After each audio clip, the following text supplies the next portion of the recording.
જય સ્વામિનારાયણ. હવે એક પ્રસંગ, સભા કરીને પછી બેઠા છે.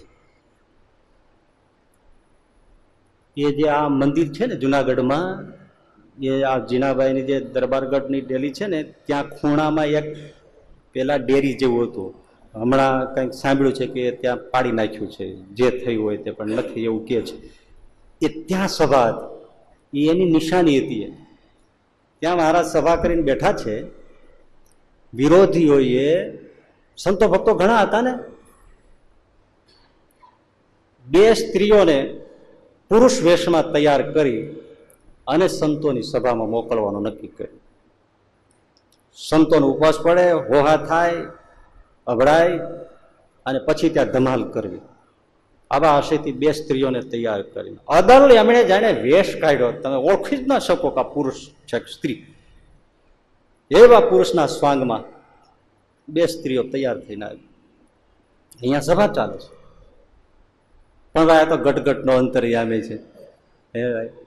આ બ્રહ્માંડમાં મનુષ્ય થઈને આવ્યા હોય, યાદ રાખો, સમજવા જાય તો આ તો આપણે ક્યાંય વિચાર્યું ન હોય. પણ એક દિવસનું નાનું બાળક થઈને ભગવાન માના ખોળામાં રમતા હોય ને, તો એ બાળક નથી, અનંત કોટી બ્રહ્માંડોનો ચલાવનારો છે. લાગે છે બાળક, પણ એ અનંત કોટી બ્રહ્માંડોને ત્યાં બેઠો બેઠો જ ચલાવે છે. આ સહજાનંદ સ્વામી બેઠા છે ને, એ જાણે છે કે આવે છે. પણ જ્યાં આમ સભાના પેલા દ્વાર હોય, અને ત્યાંથી જેવી એ બે સ્ત્રીઓ આવવાની થઈ પુરુષ વેશમાં, કોઈને ખબર ના પડે કે આ સ્ત્રીઓ છે. તરત જ મહારાજ એક વિધિના સેકન્ડ, અત્યારની ભાષામાં કહું તો વિધિના સેકન્ડ, મહારાજ તરત સંતો સામે આમ જોયું અને આમ કર્યું. શું? જમણા હાથથી ખાલી આમ કર્યું. જેટલા સંતો હતા એક સેકન્ડમાં ઉભા થઈ ગયા. વિચાર કરો તમે, ટાઈમ મેનેજમેન્ટ ગણો. બસ આમ સહજાનંદ સ્વામી ખાલી આમ કર્યું, એક સંત ઉભો થઈ ગયો અને બધા જતા રહ્યા. 3 સેકન્ડમાં તો કોઈ સંત તમને જડે નહીં. પેલી મહિલાઓનું આખું ફ્લોપ ગયું.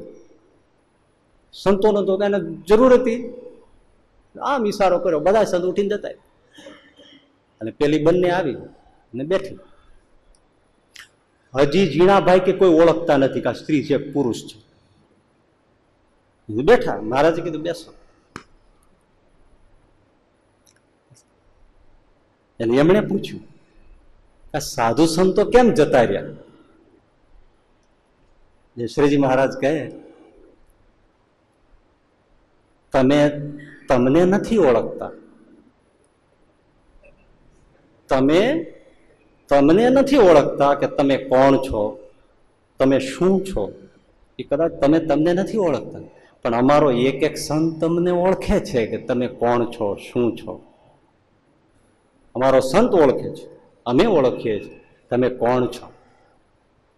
વિચારો, કોણ છો તમે?